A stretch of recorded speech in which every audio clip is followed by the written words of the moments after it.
Á Arnarstapa á Snæfellsnesi er matarvagn sem ber heitið Mönnsvagninn. Sagan segir að þar megi mögulega nálgast heimsins besta fisk og franskar. Við rendum við til að smakka og heyra hvernig standið á því að fjölskylda af Akranesi reki vinsalan matarvagn á Arnarstapa. Það var einn og svo til að 2016, 15. Þá vorum við að keyra hérna við erum búin að eiga bústað hérna í 18 ár. Og að keyra hérna svæðið, hér var ekkert að vera. Nema á mikið af ferðamönnum. Þá kom það til hugmynd, var ekki rétt að setja upp eitthvað lítið veitingastað.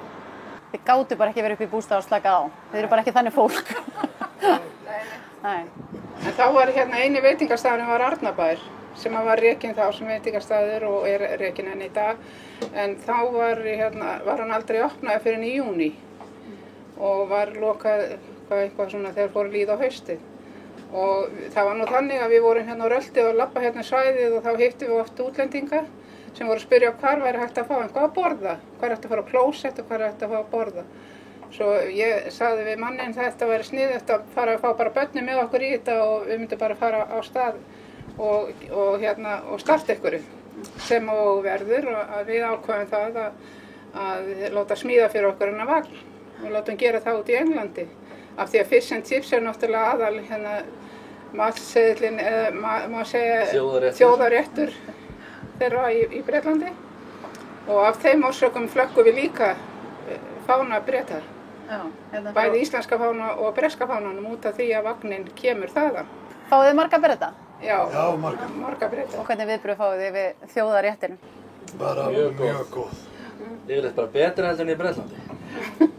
Já, ferskur fiskur. Ferskur fiskur. Að margir komið og sagðist að fara á mjög góða stað í Bretlandi. En þessi slærðum við.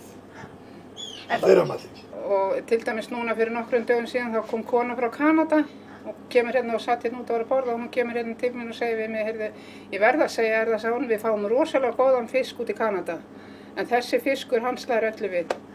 Og svo segja margir, við finnum fiskinn. Við erum ekki bara með eitthvað smá og bara deg. Það er fiskur sem við erum að fá. Sem að mér sjálfri finnst skipta miklu máli. Mér skipta máli að fólk fái að finna fiskinn. Og við bara steikjum það eftir klukkunni. Af því við vitum nákvæmlega hvað er best.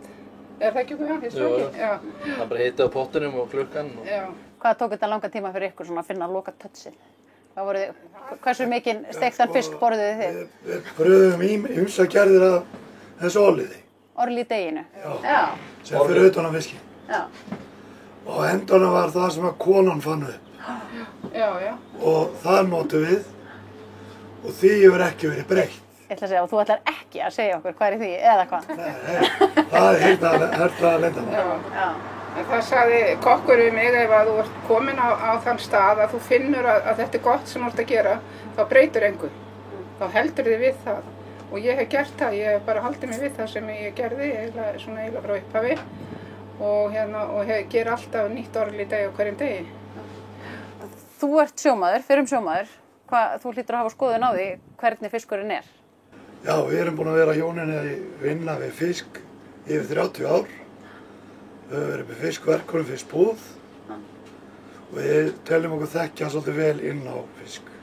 En börnin, var ekkert mál að plata þig í þetta? Nei, það var bara, hún nefndi það einu sinni og ég sló til. Ég var að vinna upp í álveri og svo bara tók ég mér ásliðið þaðan. Og ekki aftur snúið bara? Ekki enn, sjáum til. Hráefnið skiptir mestu máli. Þar fáum við 100% hráefni frá HH. Á rifi. Já, það er línufiskur. Við erum bara eingöngu með línufisk sem við veitum á stórum bátum. Við sækjum hann yfir á rif á morgnanum og græjum þetta svo hér og erum tilbúin klukkan 12. Vagninn er opnaður klukkan 12 á hádegi og er opið til 8 og ef er eitthvað meira að vera þá höfum við kannski opið klukkutíma lengur af því við lokum aldrei á kúnna. Já. En þannig að einn fer og sækir fisk út á rif og hinn hrærir í orliti. Hvað hrærir hún í orliti? Hvað hrærir ég í það? Skamna á þessari fisk. Bara haminguna. Já.